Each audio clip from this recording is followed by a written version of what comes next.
Eine einfache, schöne Landschaft möchte ich heute malen.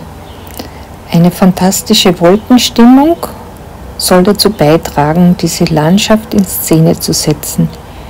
Hierfür grundiere ich den Himmel mit ganz leichten Alizarin-Grimschen und lege sogleich Ultramarinblau mit etwas Painsgrau-bläulich gemischt, damit es dunkler wird, auf das Blatt und spare die weißen Wolken aus.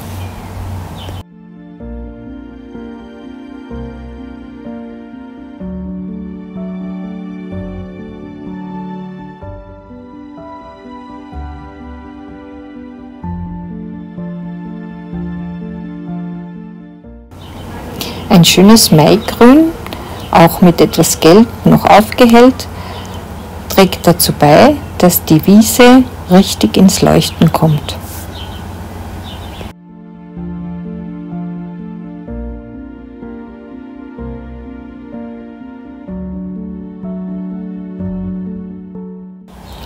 Kontraste schaffen, das ist ganz wichtig beim Aquarell. Darum lege ich jetzt neben der ganz hellen Wiese noch ein paar dunkelgrüne Stellen mit Perlengrün an und tupfe sogleich die Wolken etwas aus.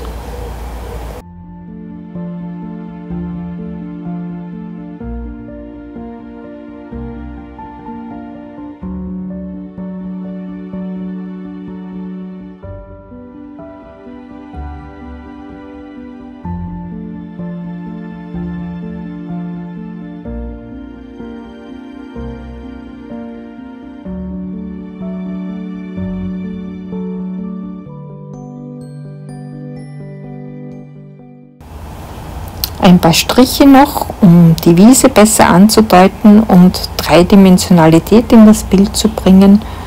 Und sogleich ist das Bild auch fertig. Hier noch ein paar Schatten im Himmel. Vor allem ein paar Schatten für die Wolken sind noch gut. Und dann ist das Bild auch schon gleich fertig. Ich wünsche euch viel Spaß beim Nachmalen.